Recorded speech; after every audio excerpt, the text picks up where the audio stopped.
नमस्कार, आप सभी साथियों का स्वागत है आपके अपने YouTube चैनल एक्सेस एकेडमी पर। दोस्तों, आज की इस वीडियो में 12,460 शिक्षक भर्ती और 72,825 शिक्षक भर्ती में 12,091 मामले से जुड़ी हुई बड़ी अपडेट डिस्कस करेंगे। आप सभी से निवेदन है कि वीडियो को बिना स्किप किए हुए अंत तक देखें, जिससे वीडियो में शेयर की गई सारी जानकारी को आप आसानी से समझ सकें। वीडियो में आगे बढ़ने से पहले छोटी सी रिक्वेस्ट है कि प्लीज वीडियो को लाइक करें, दोस्तों में शेयर करें। जितने भाई बहन चैनल पर पहली बार विजिट करें, प्लीज चैनल को सब्सक्राइब करके बेल आइकन जरूर दबाएं आगे की लेटेस्ट अपडेट पाने के लिए। तो आइए साथियों, शुरू करते हैं आज का ये वीडियो। और सबसे पहले बात करेंगे 12,460 शिक्षक भर्ती से संबंधित आज की महत्वपूर्ण अपडेट के बारे में। दोस्तों, 12,460 शिक्षक भर्ती में 15 मई सुप्रीम कोर्ट सुनवाई से चयनितों के स्कूल आवंटन की परमिशन बेसिक शिक्षा विभाग को जारी कर दी गई है और सुनवाई का आदेश भी ऑफिशियल रूप से जारी हो चुका है और आदेश की प्रति भी बेसिक शिक्षा विभाग उत्तर प्रदेश में जो है प्रेषित कर दी गई है और डायरेक्टली जो है अभ्यर्थियों की तरफ से सचिव सर को ऑर्डर की कॉपी रिसीव भी करा दी गई है। सचिव सर ने इससे पहले बोला था कि जैसे ही सुप्रीम कोर्ट सुनवाई के आदेश की ऑफिशियल प्रति हमें प्राप्त होती है, हम स्कूल आवंटन की प्रक्रिया को त्वरित रूप से आगे बढ़ाएंगे और आप सभी के स्कूल आवंटन की प्रक्रिया जल्द से जल्द कंप्लीट कर ली जाएगी। दोस्तों,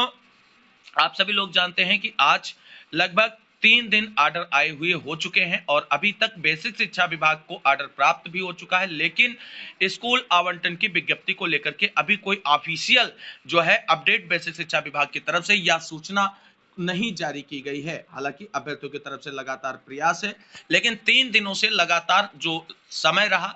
सैटरडे, संडे और आज का दिन भी जो है हम लोगों का खाली चला गया है और इंतजार अभी भी हम लोगों का बरकरार है कि जल्द से जल्द बेसिक शिक्षा विभाग की तरफ से स्कूल आवंटन पर कब ऑफिशियल विज्ञप्ति देखने को मिलेगी। आज जो है आप सभी को बता दें, खबर निकलकर सामने आ रही है कि लखनऊ में लोकसभा चुनाव होने के मद्देनजर आज की डेट में भी स्कूल आवंटन को लेकर के विभाग की तरफ से कोई ऑफिशियल जो है डाटा या लेटर जैसी चीजें निकलकर सामने नहीं आई हैं और अभ्यर्थियों की मुलाकात भी आज बेसिक शिक्षा विभाग में नहीं हुई है। यह बिल्कुल कंफर्म और स्पष्ट जानकारी है आप सभी साथियों के लिए। तो कुल मिलाकर के 3 दिन हम लोगों के चले गए हैं स्कूल आवंटन के इंतजार में। अब कल आप सभी को बता दें, बड़े स्तर पर प्रयास किया जाएगा, एससीईआरटी पर अधिकारियों से मिला जाएगा, सचिव सर से मुलाकात की जाएगी और प्लान किया जा रहा है कि बेसिक शिक्षा मंत्री जी से मुलाकात करते हुए और जल्द से जल्द स्कूल आवंटन की विज्ञप्ति जारी कराने का प्रयास किया जाएगा। लेकिन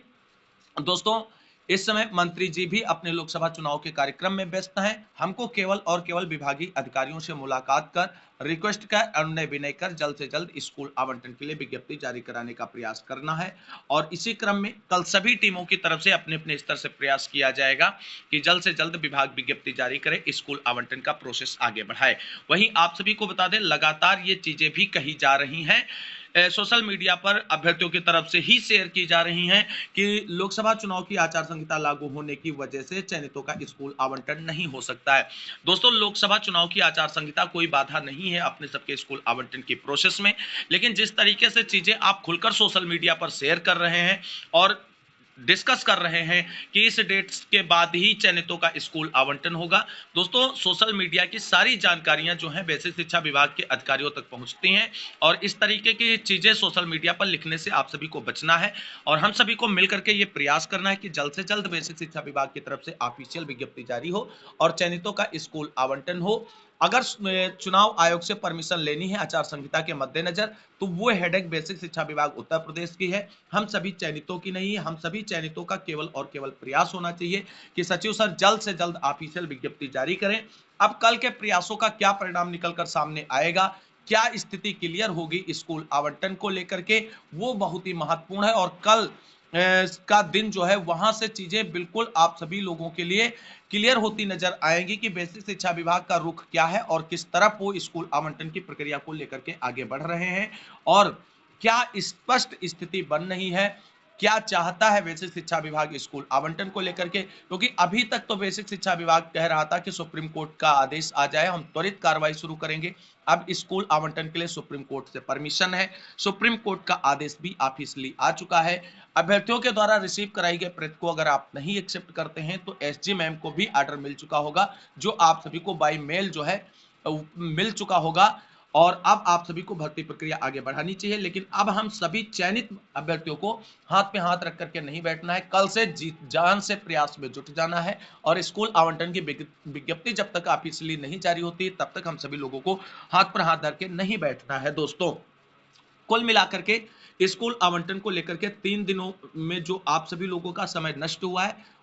उसी नष्ट समय के लिए सही उपयोग हो, इसलिए एक मजबूत तैयारी और बेहतर रणनीति के साथ आगे प्रयास करें जिससे जल्द से जल्द आप सभी का स्कूल आवंटन हो सके, क्योंकि अब आपके स्कूल आवंटन पर किसी भी तरीके की रोक नहीं है और बेसिक शिक्षा विभाग को ऑफिशियल विज्ञप्ति जारी करते हुए अपनी प्रक्रिया आगे बढ़ानी चाहिए। कुल मिलाकर के अगर बात उठे कि स्कूल बंद है, ग्रीष्म अवकाश चल रहे हैं, तो चयनितों को स्कूल आवंटित कराते हुए तब तक बीएसए कार्यालय पर अटैच करा दिया जाए या बीआरसी पर अटैच करा दिया जाए और जैसे ही स्कूल खुले आप सभी को विद्यालयों में स्थापित कर दिया जाए। तो ये चीजें हो सकती हैं, लेकिन अब कल अपने स्तर से प्रयास किया जाएगा और कल की चीजें बहुत ही महत्वपूर्ण हो सकती हैं। हमने कहा था कि सोमवार से शुरू होने वाला जो सप्ताह है वो बहुत ही महत्वपूर्ण है और इसी सप्ताह में बिल्कुल क्लियर हो जाएगा कि विभाग की वास्तविक स्थिति है क्या है और वास्तविक सोच क्या है, अप्रोच क्या है स्कूल आवंटन को लेकर के, वो चीजें क्लियर हो जाएंगी। वहीं दोस्तों आप सभी को बता दें, रिक्त पदों पर नियुक्ति प्रक्रिया को लेकर के लगातार जो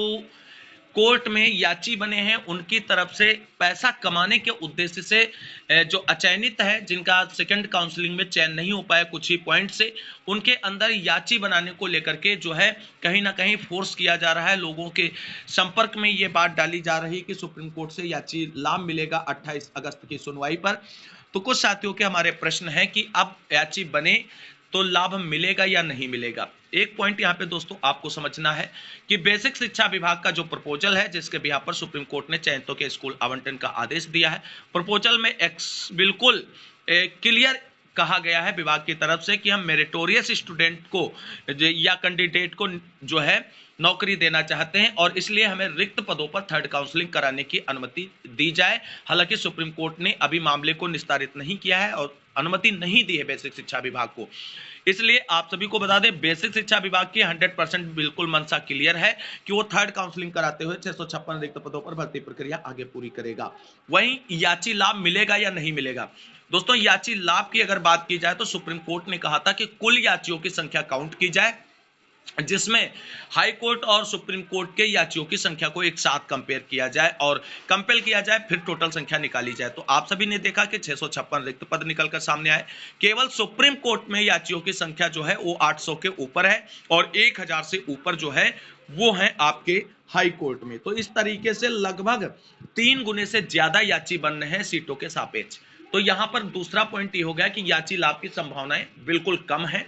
और आप सभी को अगर कोई फोर्स कर रहा है याची लाभ दिलाने के लिए और याची बनने के लिए, तो आप सभी लोग सचेत रहें। ये केवल और केवल आपके आर्थिक शोषण के लिए आपको बरगलाया जा रहा है। 12,460 शिक्षक भर्ती में अब आपको याची बनने से कोई भी याची लाभ नहीं मिलने वाला है दोस्तों, क्योंकि अगर याची लाभ भी सुप्रीम कोर्ट देगी, मान लीजिए मेरिटोरियस कैंडिडेट को याची लाभ देने के लिए सुप्रीम कोर्ट आगे बढ़ती है,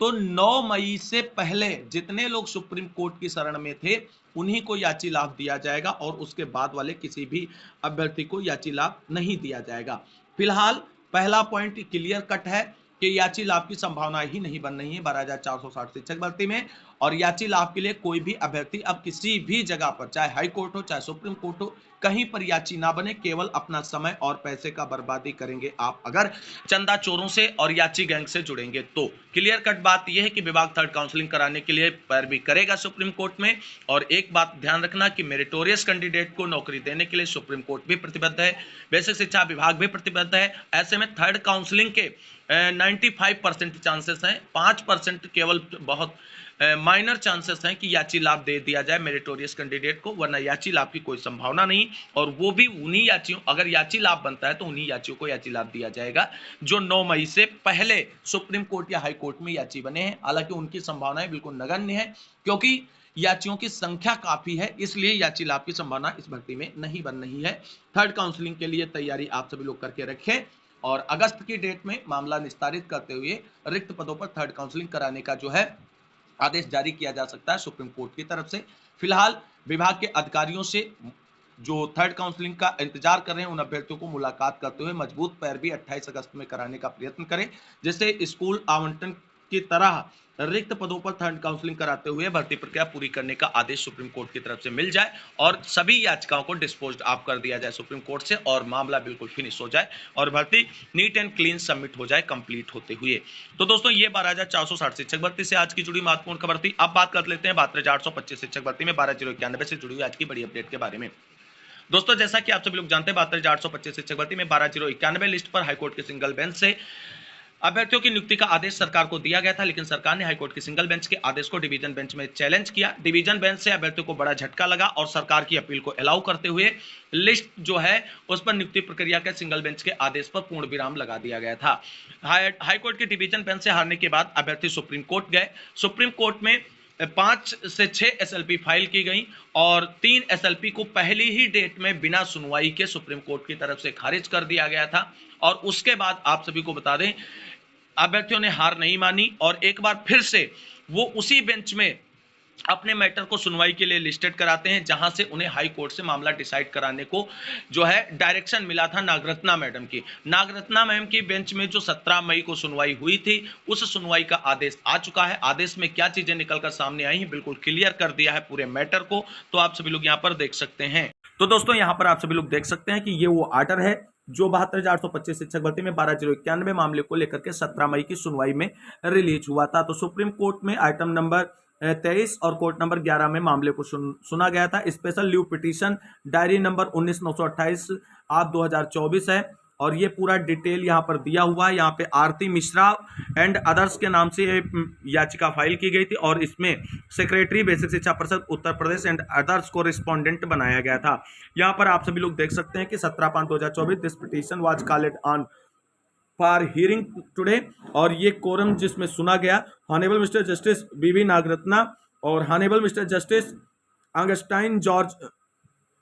मसीह की बेंच में मामले को सुना गया। पिटिशनर और रिस्पोंडेंट की तरफ से जो चीजें हुई उनके बारे में यहाँ पर मेंशन किया गया है। आगे यहाँ पर आर्डर देख लेते हैं। Upon hearing the counsel the court made the following order permission to file petition is granted learned senior counsel appearing for the petitioner sought permission to withdraw the special leave petition with liberty to move the high court for review of the impugned order. यानी supreme court से जो appeal file की गई थी अभ्यर्थियों की तरफ से उसे जो है विड्रा कर लिया गया है स्पेशल लीव पिटीशन को और उसमें लिबर्टी दी गई है कि हाई कोर्ट का इम्पग्नेट आर्डर मतलब जो विवादित आदेश है डिवीजन बेंच का उसके खिलाफ जो है हाई कोर्ट में ही रिव्यू के लिए आप जा सकते हैं। His submission is placed on record this special leave petition stand dismissed as withdrawn with the aforesaid liberty. यानी इस याचिका को डिसमिस्ड के साथ विड्रॉ कर लिया गया है विद द अफोरसेड लिबर्टी के रूप में और कुल मिलाकर के जो है वहां से अभ्यर्थियों की तरफ से अपनी याचिका को विड्रॉ कर लिया गया सुप्रीम कोर्ट से और सुप्रीम कोर्ट की तरफ से जो है लिबर्टी दी गई है कि आप हाई कोर्ट के डिवीजन बेंच में जहां से आपके अगेंस्ट आदेश है उसी में रिव्यू पिटीशन के लिए जा सकते हैं।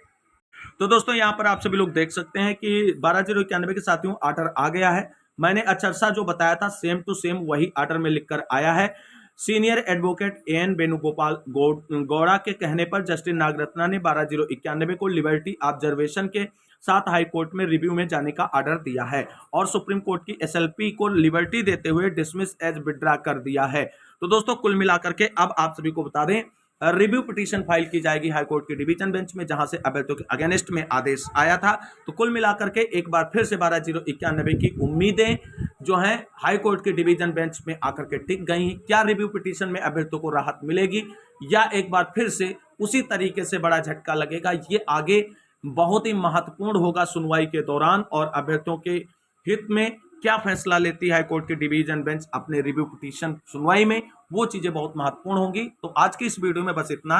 ही। इसमें 12,460 शिक्षक भर्ती और 72,825 शिक्षक भर्ती से जुड़ी हुई महत्वपूर्ण अपडेट के साथ इस वीडियो को अंत तक देखने के लिए सभी साथियों को तहे दिल से शुक्रिया, बहुत बहुत धन्यवाद। मिलते हैं अगली वीडियो में, तब तक के लिए सभी साथियों को जय हिंद, जय भारत, वंदे मातरम।